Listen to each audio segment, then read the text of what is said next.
நான் என் சொந்தக்கார பிள்ளை என்னமோ பேசிருச்சான், ப்ரூஃப் வச்சிருக்கானா, என்ன ஆடியோ ப்ளே பண்ணுமா? அப்ப நானும் பேசலாம் தானே? அவன் பொண்டாட்டி வந்து என் தம்பி கூட வந்து படுத்துருச்சுன்னு நான் பேசலாம் தானே? ஆனா என்கிட்ட ப்ரூஃப் காட்டணுமே, காட்ட மாட்டேன்றானே. அவ்வளோ பேச்சு மன உளைச்சல்ல பேசுறான். என்ன கதைனா அவனை வந்து அந்த லைஃப்ல ஏத்தலையா? தங்கச்சி அவனுக்கு வந்து இப்போ வந்து மன உளைச்சல வந்து அவன் ஒரு ஜாய் மென்டலில் சுற்றுறான். வந்து அவன் வந்து ஒரு ஜாய் பிச்சைக்காரன் நாய். வந்து முதலாவது வந்து காசு வந்து செட்டில் பண்ண தெரியாத நாய் வந்து பொம்பளை கிட்ட வந்து சாபா பண்ணிட்டு இவனெல்லாம் பேசுற இவனுக்கு அவன் கோசக்காவடி. பாருங்க கீழே ஒன்று வந்துருச்சு. என் லைஃப்க்கு வந்து கதறு கதறு இருந்து.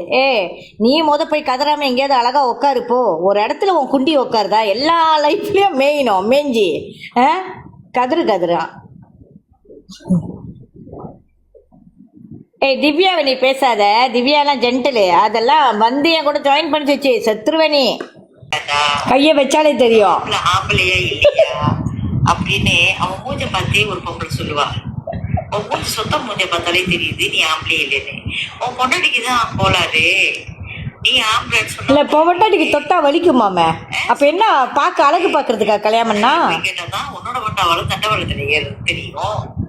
புரியுதா? நீ வந்து செக்ஸ் உன்னால தர முடியலன்னு உன் பொண்டாட்டி சந்தோஷ் கொண்டு போய் பண்ணதை நான் கண்ணாலே பார்த்தேன். தெரியுமா அது உனக்கு? சந்தோஷ் கூட்டிட்டு போனத ஹோட்டலுக்கு நான் கண்ணாலே பார்த்தேன்டா. நீ என்னமோ சொல்லிட்டு இருக்க. நான் தான் அங்கோர்ந்து வந்து டிக்கெட் போட்டுட்டு, அதுவும் இவ்வளோ டிக்கெட் போட்டுட்டு நானும் ஃபர்ஸ்ட் கிளாஸ்ல தான் ஃப்ளை பண்ணுவேன்.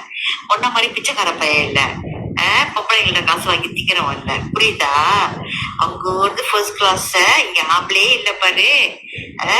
அங்க இருந்து வந்து இந்த மாதிரி பொட்டை பயில்கிட்ட நான் போகணும். என் அதிரிகரண இந்த மாதிரி கேட்டகரிலாம் யார் திரும்ப போவா? அதான் உன் கொண்டாடி இருக்கால அவதான் போவா. எனக்கு உன்னால படுக்க முடியலையா, உனக்கு குஞ்சி நிக்க மாட்டேங்குதா, அதனால சந்தோஷம் நக்க விட்டுட்டா. தெரியாதா உனக்கு? நீ என்னமோ உளறிட்டு இருக்கிற அஞ்சலிகரண. ஓகே அவ்வளோதான். சேச்சியோட மெசேஜ் அவ்வளோதான். வெக்கமால இதை கேட்டு நீ சீச்சின்னு ஆயிருக்கணும்.